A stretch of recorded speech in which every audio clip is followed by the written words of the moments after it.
जय हिंद दोस्तों, मैं रणधीर अधीर एग्रीटेक के आपके यूट्यूब चैनल में आपका फिर से स्वागत करता हूं। दोस्तों, आज हम बात करेंगे मछली पालन करने के 6 महत्वपूर्ण बातों को। और अगर आप इन बातों को नहीं जानते हैं तो दोस्तों आपको मछली पालन में बहुत ज़्यादा प्रॉब्लम होने वाली है। और अगर आप सक्सेसफुली फिश फार्मिंग करना चाहते हैं दोस्तों तो आज का ये वीडियो आपके लिए बहुत ही महत्वपूर्ण होने वाला है, क्योंकि आज मैं आपको बताऊँगा कि अगर फिश फार्मिंग में सफल होना है तो आपको किन किन बातों का ध्यान रखना होता है।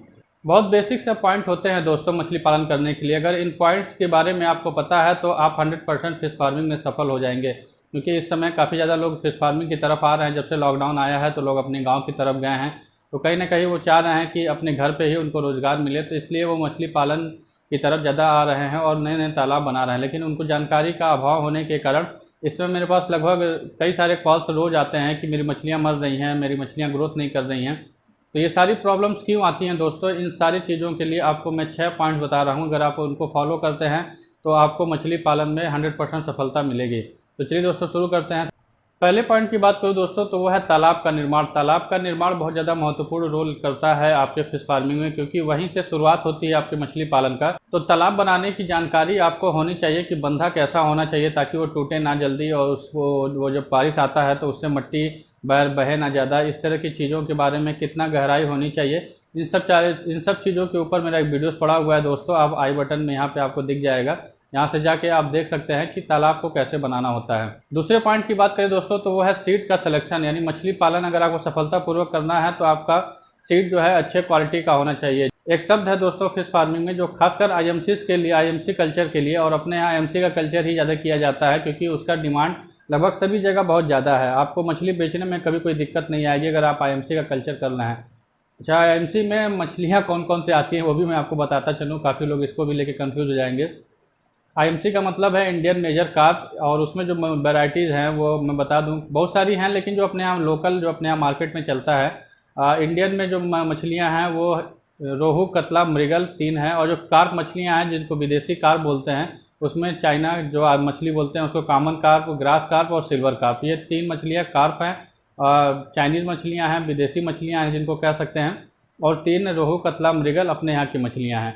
और इन्हीं को हम आईएमसी कल्चर बोलते हैं या रोहू कल्चर बोलते हैं, क्योंकि इसमें रोहू की संख्या ज़्यादा होता है।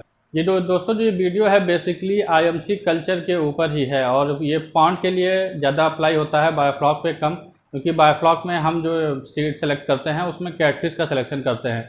लेकिन कहीं ना कहीं ये बायोफ्लॉक पे भी इफेक्टिव है, क्योंकि जो सीड का चुनाव है अगर आप सही से करते हैं तो आपको बायोफ्लॉक में भी अच्छा रिजल्ट मिलेगा। अगर छोटा बच्चा आप डाल देंगे तो बायोफ्लॉक में भी बहुत ड्यूरेशन जो होता है तैयार होने का फिश का वो बहुत बढ़ जाता है। वैसे भी तालाब और बायोफ्लॉक में 1.5 से 2 महीने का अंतर होता है ग्रोथ का, लेकिन अगर वही चीज़ आप सीड छोटा डाल देंगे तो आपको ग्रोथ की समस्या और ज़्यादा आएगी और आपका जो फिश है तैयार होने में ज़्यादा समय लेगा। बात कर रहे हैं दोस्तों सीड के चुनाव का, तो आपको जो सीड सेलेक्ट करना है वो ईयरलिंग होना चाहिए, और वो भी इंस्टेंटेड। इंस्टेंटेड एक शब्द होता है, इंस्टेंटेड का मतलब बता दूं कि कम जगह में आप अपनी मछलियों को, छोटे बच्चों को ला के रख के तैयार किया गया जो सीड होता है वो इंस्टेंटेड होता है।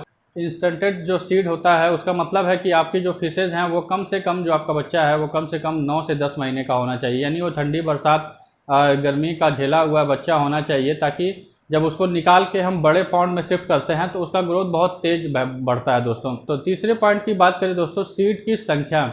ये बहुत ज़्यादा ज़रूरी है कि सीड की संख्या का ज्ञान आपको होना चाहिए कि आपको प्रति एकड़ कितना बच्चा आईएमसी का स्टॉक करना है।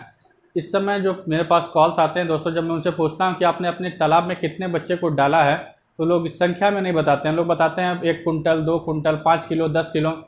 तो ये साइंटिफिक तरीका बिल्कुल भी नहीं है दोस्तों फिश फार्मिंग करने का। अगर आपको साइंटिफिक तरीके से फिश फार्मिंग करनी है तो आपको पता होना चाहिए कि आपका प्रति एकड़ तालाब में एकड़ के हिसाब से, अगर आपका छोटा भी है तो भी एकड़ के हिसाब से आपको कैलकुलेट करना है, और प्रति एकड़ तालाब में आपके सीड की संख्या कितनी होनी चाहिए, ईयरलिंग जो इंस्टेंट ईयरलिंग है उसको कितना स्टॉक करना होता है दोस्तों।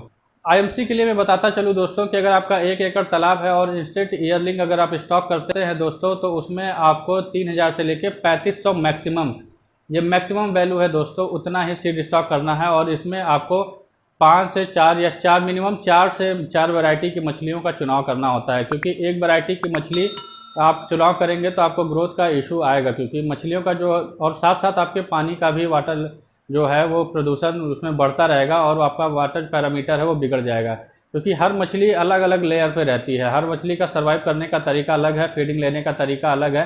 इसलिए कहा जाता है कि आप मिनिमम 4 तरह की मछलियों का चुनाव करिए। सबसे पहले तो रोहू, कतला, मृगल और ग्रास कार्प, ये 4 मछलियाँ तो आप हम ज़रूर डालिए। अगर आप आईएमसी का कल्चर कर रहे हैं तो ये 4 मछलियाँ आपके तालाब में मिक्स होना चाहिए, तभी आपका जो है वाटर पैरामीटर मेंटेन भी रहेगा और आपके पूरे फीड का कंजम्पशन ये करता रहेगा। एक तरह के चुनाव कर लेने से या 2 तरह की मछलियों का चुनाव कर लेने से आपका फीड पर जो है FCR वो भी बढ़ जाता है और आपका पानी भी गंदा होता रहता है। कुछ मात्रा में अगर आप चाहें तो अगर आपके यहाँ सिल्वर या कॉमन का मार्केट अच्छा है तो सिल्वर और कॉमन कार्प का भी बच्चा स्टॉक कर सकते हैं, लेकिन जो अच्छे तरीका है उसमें यही कहा जाता है कि आप 6 तरह के वैरायटीज़ का चुनाव करिए।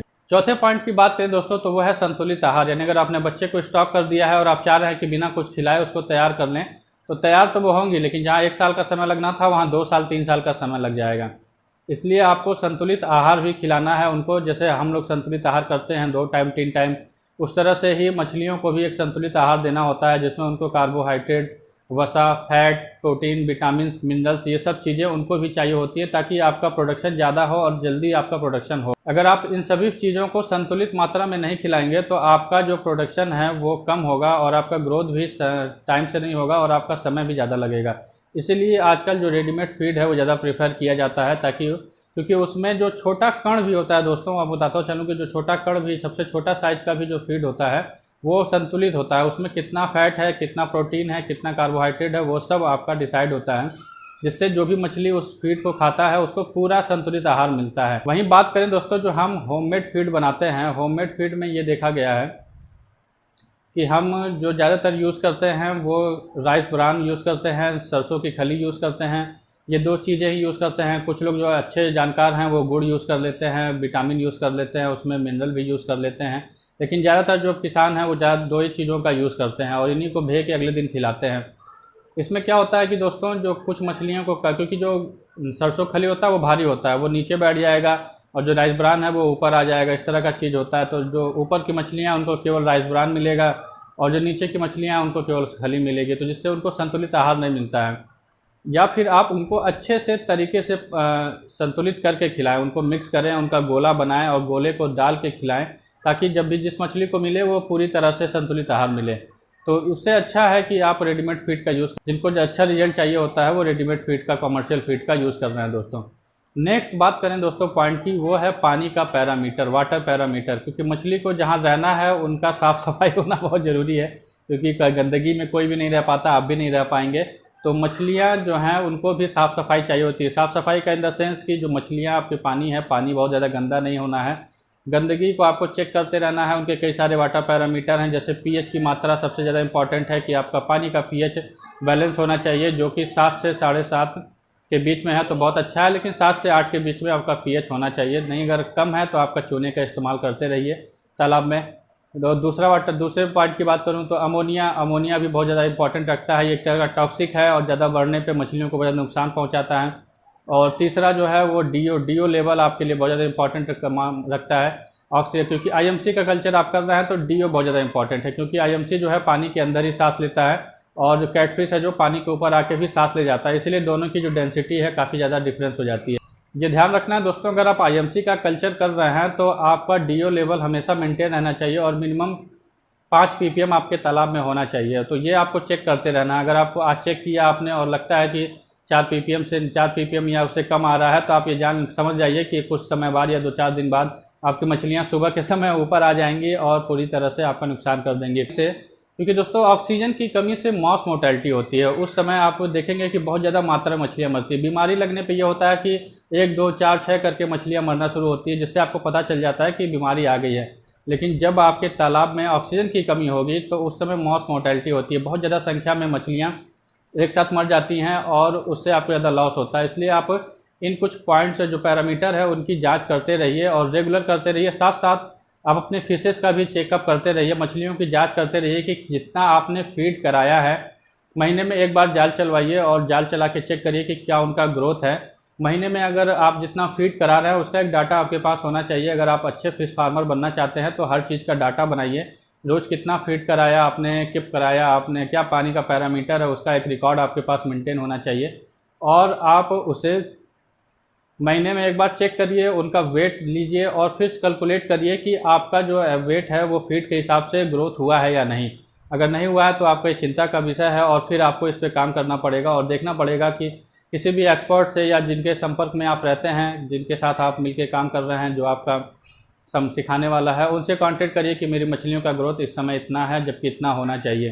तो ये था 5वां पॉइंट। लास्ट में दोस्तों आता है मछली तैयार होने के बाद आपको बेचने का। तो ये सबसे ज़्यादा महत्वपूर्ण ये भी है कि आपके पास मार्केटिंग का तरीका होना चाहिए।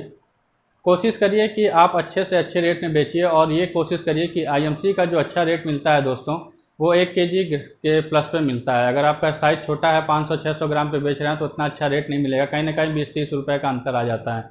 इसलिए हमेशा इतना ही सीड स्टॉक करिए जिसको आप 1 केजी प्लस कर पाएँ। 1 केजी के साइज़ को आप बेचेंगे तो आपको अच्छा रेट मिलेगा। साथ ही साथ ये कोशिश करिए कि आप आसपास के लोकल लोगों को बेचना शुरू करिए। एक ही साथ जब जिस दिन आपको हार्वेस्टिंग करानी है, आप 10-15 लोगों या 4-5 लोगों को एक साथ बुला लीजिए, 25-50 केजी ले जाने वालों को, वो आपको अच्छा रेट देंगे दोस्तों, बजाय आपके ऐसे व्यापारी के जो एक साथ माल तो ले जाते हैं लेकिन आपको कहीं ना कहीं 20-30 रुपये कम कर देते हैं, क्योंकि वो भी वही करेंगे। वो एक साथ माल ले जाके कहाँ बेचेंगे? इतना बड़ा मार्केट एक आदमी के पास नहीं होता है, वो भी 10-15 लोगों के साथ कॉन्टैक्ट में होता है, वो उनके यहाँ माल गिराता चला जाता है, तो वो 20-30 रुपये वो अपने रख लेता है। उससे अच्छा है कि आप ऐसे व्यापारी जो छोटे छोटे दुकानों लगा के बेचते हैं, उनसे संपर्क करिए, उनको अपने पास बुला के एक ही दिन आप उनको मार्केट कराइए, उनको अपना माल बेचिए, तो इससे आपको अच्छा रेट भी मिले। तो यही था दोस्तों। अगर इन 6 पॉइंट्स के बारे में आपको जानकारी हो जाएगी तो आपको कहीं ना कहीं मछली पालन 100% सफलता मिलनी है। लास्ट में मैं बताता चलूँ कि इसमें कही हुई 80% बातें दोस्तों ऐसे शख्स से मुझे पता चली हैं जो कि बहुत ज़्यादा एक्सपीरियंस है और उनको 30 साल से ज़्यादा का एक्सपीरियंस है फिश फार्मिंग का। अपने यूपी साइड में सबसे पहले फंगेसियस की ब्रीडिंग कराने वाले शख्स हैं, जिनके बारे में बताता चलूँ, डॉक्टर संजय श्रीवास्तव, जो महाराजगंज में उनका फिश हैचरी है, उनके द्वारा ये बातें मुझे बताई गई हैं। उनसे मैं मिलता रहता हूँ, तो इस बार जब मुलाकात हुई तो उन्होंने ये कुछ पॉइंट्स बताए हैं। 4-5 पॉइंट उनके बताए हुए हैं, 1-2 पॉइंट मैंने अपनी तरफ से ऐड किया हुआ है। तो डॉक्टर संजय श्रीवास्तव जी द्वारा बताए गए शब्द इसमें आपको मिलेंगे, तो ये ध्यान रखिएगा कि ये बहुत ही ज़्यादा महत्वपूर्ण है आपके लिए। तो आज के लिए इतना ही, मिलते हैं नेक्स्ट वीडियो में। जय हिंद, जय भारत।